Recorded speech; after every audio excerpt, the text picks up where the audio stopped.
नमस्कार, आप देख रहे हैं राष्ट्रीय प्रस्तावना और मैं हूं आपके साथ ज्योतिका। आइए रुक करते हैं फटाफट खबरों की ओर। पीएम नरेंद्र मोदी ने लालू और गांधी परिवार पर भी निशाना साधा है। कहा कि यह लोग जमानत पर बाहर हैं, इन पर घोटाले का आरोप है। इन लोगों ने बिहार के भविष्य को अधर में लटका दिया था। प्रधानमंत्री नरेंद्र मोदी ने बिहार विधानसभा चुनाव को लेकर समस्तीपुर और बेगूसराय में जनसभा को संबोधित किया। दोनों जनसभाओं में उन्होंने राष्ट्रीय जनता दल और कांग्रेस पर जमकर हमला बोला, जंगल राज का कई बार जिक्र किया। मैच के बाद जब टीम होटल पहुंची तो गंभीर ने रिटायरमेंट की अटकलों को लेकर रोहित के मजे लिए। सोशल मीडिया पर वायरल इस वीडियो में दिख रहा है कि जब रोहित टीम होटल पहुंचे तो उनके पीछे गंभीर आ रहे थे। भारत और ऑस्ट्रेलिया के बीच 3 मैचों की वनडे सीरीज खेली जा रही है, जिसमें रोहित शर्मा और विराट कोहली जैसे दिग्गज खिलाड़ी भी हिस्सा ले रहे हैं। सीरीज की शुरुआत से ही इस बात की अटकलें लगाई जा रही है। हाल ही में अभिनेत्री तापसी पन्नू ने भारत छोड़ डेनमार्क में शिफ्ट होने की खबरों पर अपना रिएक्शन दिया है। तापसी ने इस मामले पर क्या कुछ कहा, चलिए जानते हैं। सोशल मीडिया पर पिछले कुछ दिनों से अभिनेत्री तापसी पन्नू को लेकर खबर आ रही थी कि वो भारत छोड़कर पति के साथ डेनमार्क में शिफ्ट हो गई है। कहा जा रहा था कि उन्होंने भारत छोड़कर अपने पति और बैडमिंटन खिलाड़ी मैथियास बोए के साथ डेनमार्क में स्थायी रूप से बसने का फैसला कर लिया है।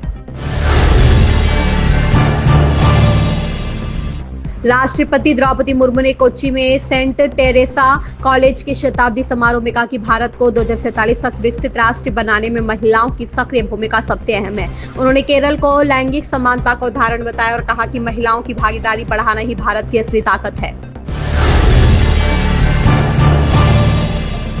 भारत तिब्बत सीमा पुलिस का 64वें स्थापना दिवस पर केंद्रीय गृह मंत्री अमित शाह और राजस्थान सीएम भजनलाल शर्मा ने जवानों को बधाई दी। अमित शाह ने कठिन पहाड़ी और कठोर जलवायु में देश की रक्षा के लिए आईटीबीपी के साहस और समर्पण की सराहना की। आज भारत और तिब्बत सीमा पुलिस का 64वां स्थापना दिवस है। इस मौके पर केंद्रीय गृह मंत्री अमित शाह और राजस्थान के मुख्यमंत्री भजनलाल शर्मा ने शुक्रवार को आईटीबीपी के 64वें स्थापना दिवस पर जवानों को बधाई दी।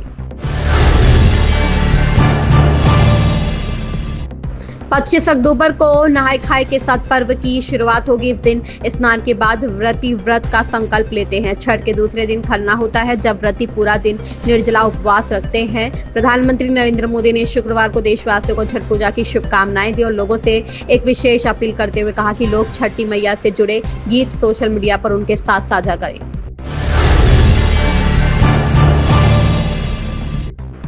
केंद्रीय गृह मंत्री अमित शाह ने गांधीनगर में विधायकों के लिए बने नए आवासीय परिसर का उद्घाटन किया। साथ ही अहमदाबाद जिले के सानंद तालुका में 6 लेन सड़क निर्माण परियोजना का शिलान्यास भी किया। केंद्रीय गृह मंत्री अमित शाह ने बृहस्पतिवार को गुजरात की राजधानी गांधीनगर में विधायकों के लिए बने नए आवासीय परिसर का उद्घाटन किया। इसके साथ ही उन्होंने अहमदाबाद जिले के सानंद तालुका में 6 लेन सड़क निर्माण परियोजना का शिलान्यास भी किया।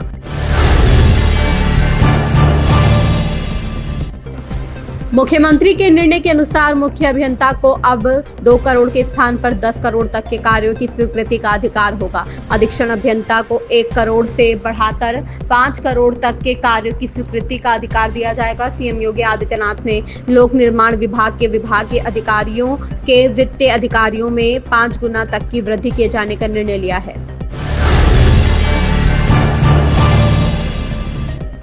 दिल्ली सरकार के श्रम विभाग की ओर से गुरुवार को जारी एक अधिसूचना के मुताबिक अब किसी भी कर्मचारी से हफ्ते में 48 घंटे से ज्यादा या दिन में 9 घंटे से ज्यादा काम नहीं कराया जा सकेगा। अगर कोई कर्मचारी ओवर टाइम करता है तो उसे सामान्य वेतन का 2 गुना भुगतान मिलेगा। इसके अलावा राजधानी में अब महिलाओं को नाइट शिफ्ट में काम करने की अनुमति है।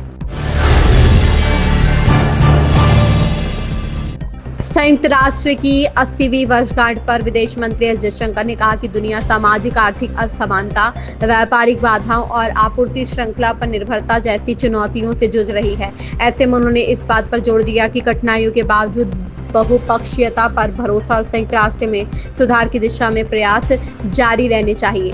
इन खबरों में बस इतना ही। बने रहिए राष्ट्रीय प्रस्तावना के साथ।